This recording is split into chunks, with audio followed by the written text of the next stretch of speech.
Bom, como anunciado, meu nome é Kleber, eu sou diretor de tecnologia da Digital Assets. E assim, existem diversos tipos de apresentações diferentes, né? Tem as apresentações que são mais provocativas, que elas lançam algumas ideias e alguns conceitos, e as pessoas depois elas precisam absorver isso e tentar de alguma forma trazer para a realidade e conseguir aplicar no dia a dia. Existem apresentações mais práticas, e a que eu preparei para mostrar para vocês hoje aqui pelo menos eu preparei com esse intuito, né, de ser uma apresentação mais prática. E eu gostaria de, assim, o que seria o sucesso para mim dessa apresentação fosse que eu conseguisse influenciar o planejamento de trabalho de vocês, de algumas das pessoas que estão aqui presentes, no planejamento das suas estratégias internas de arquitetura orientada a serviços.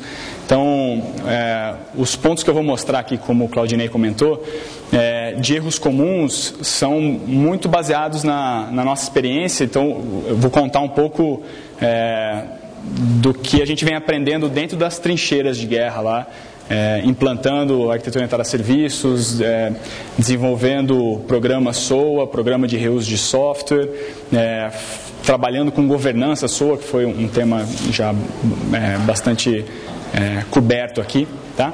Então, o sucesso seria alguns dos itens apresentados aqui irem parar dentro do cronograma de trabalho das áreas de tecnologia que estão trabalhando com arquitetura orientada a serviços, tá bom? Bom, foi comentado, né, de agilidade, de benefícios, de redução do custo total, da empresa conseguir responder com mais rapidez às demandas de mercado.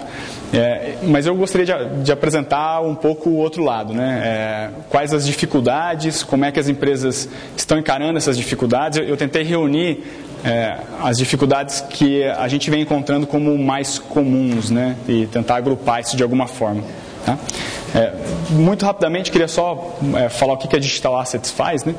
A Digital Assets é uma empresa que oferece software, alguns produtos e serviços de consultoria para ajudar as empresas a implantar arquitetura orientada a serviços, a implantar práticas de governança SOA, tá? Então, a gente tem repositório para governança SOA, repositório de serviços, identificação de componentes, uma linha de consultoria para ajudar as empresas a implantar esse conceito dentro da sua estrutura.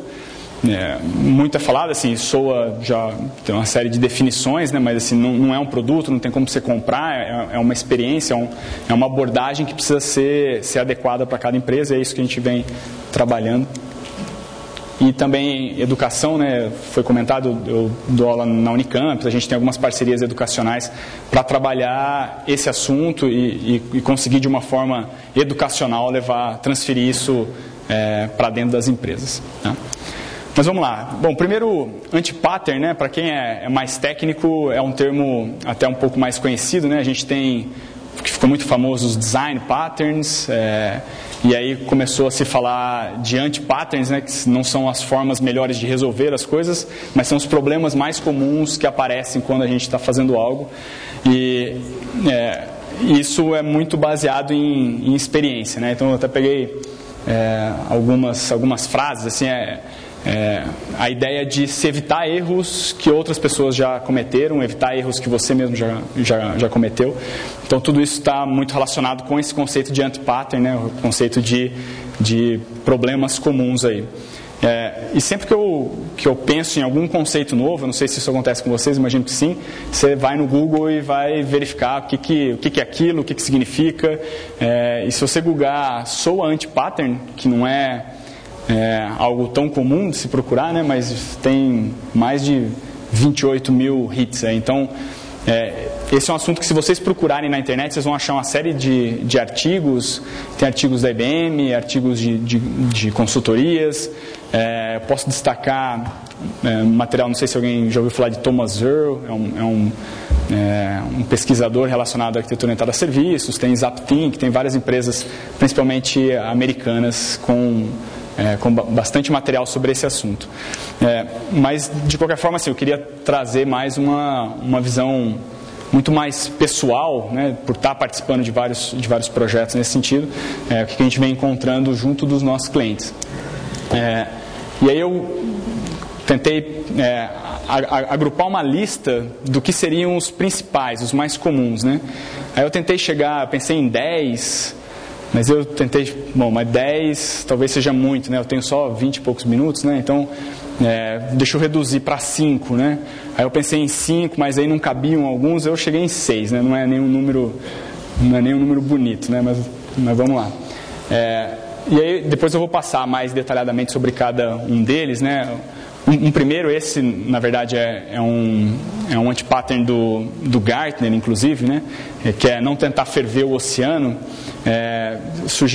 Acho que surgiu na primeira apresentação do dia uma pergunta sobre qual que é a sugestão, né? É se tentar adotar a SOA de uma forma corporativa para a empresa toda ou tentar adotar a SOA dentro de uma unidade de negócio específica, para um projeto específico. Então, esse anti-pattern tem bastante a ver com essa questão. Tá? Outra, como já foi falado também, é a ideia de implementar web services. Muitas empresas falam que elas têm arquitetura orientada a serviços, que elas já trabalham com isso.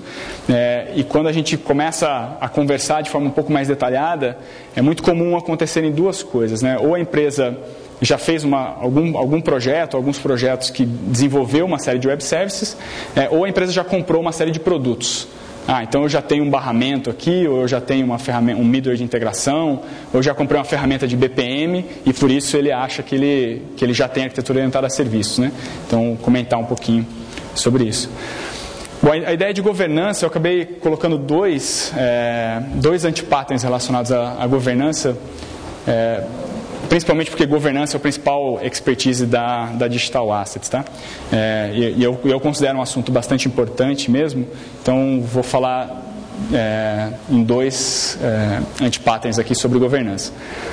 Tem um outro que é muito interessante, que é a ideia de cada empresa ser diferente, né? Assim, isso é muito comum. Quando a gente vai conversar com algum cliente, ele fala, mas aqui é diferente, aqui é mais complicado, né? Aqui é diferente das outras empresas que você está acostumado, e isso é um anti-pattern também. E o outro é o vamos às compras, né? Assim, como o mercado está falando muito de SOA, né? Muitos fornecedores, hoje quase todos os fornecedores de tecnologia, se você entrar na página, no site dele e buscar por SOA, você vai encontrar alguma coisa, não interessa o que a empresa faz. Então é um bombardeio de informações que vem de todos os lados e muitas vezes as empresas acabam indo às compras mesmo, adquirindo uma série de produtos para tentar cobrir uma parte aí desse conceito e muitas vezes acabam fazendo isso sem não com os objetivos e os benefícios bem detalhados, tá? Então esses são 6 que eu vou apresentar, que eu vou passar por cada um deles. Então esse primeiro um ponto importante é que quando a gente pensa em arquitetura orientada a serviços, a gente normalmente, e normalmente as pessoas falam, de ser uma iniciativa corporativa da empresa, né? Dela não pensar exclusivamente dentro de uma unidade de negócio específica, ou dentro de um silo, ou dentro de um projeto grande que a empresa está tocando, está planejando desenvolver. E eu concordo bastante com isso. Assim, de fato é uma ideia de arquitetura corporativa mesmo, é uma ideia de definir padrões para que não só uma aplicação consiga ser construída, mas que a empresa consiga construir várias aplicações interconectadas, para que a gente tenha não só mapas ou plantas de um prédio, mas plantas da cidade toda, de como todas essas aplicações, esses serviços vão conversar entre si. Bom, mas ao mesmo tempo que isso, beleza, é legal, assim, é melhor se for corporativo, o que a gente vê é que é muito difícil para as empresas, e aí especialmente as empresas maiores, conseguirem tocar iniciativas corporativas com o aspecto, com esse caráter de corporativo mesmo. Então, é um equilíbrio difícil entre você buscar o quão corporativo você vai querer ser, ou seja, envolver todas as áreas, todas as pessoas que devem ser consultadas, que devem contribuir, que devem ajudar a determinar as regras, os padrões, etc., para que elas consigam, para que elas estejam confortáveis em cumprir depois. E a ideia é de você tentar, ser mais rápido, né? Vamos pegar esse projeto aqui, vamos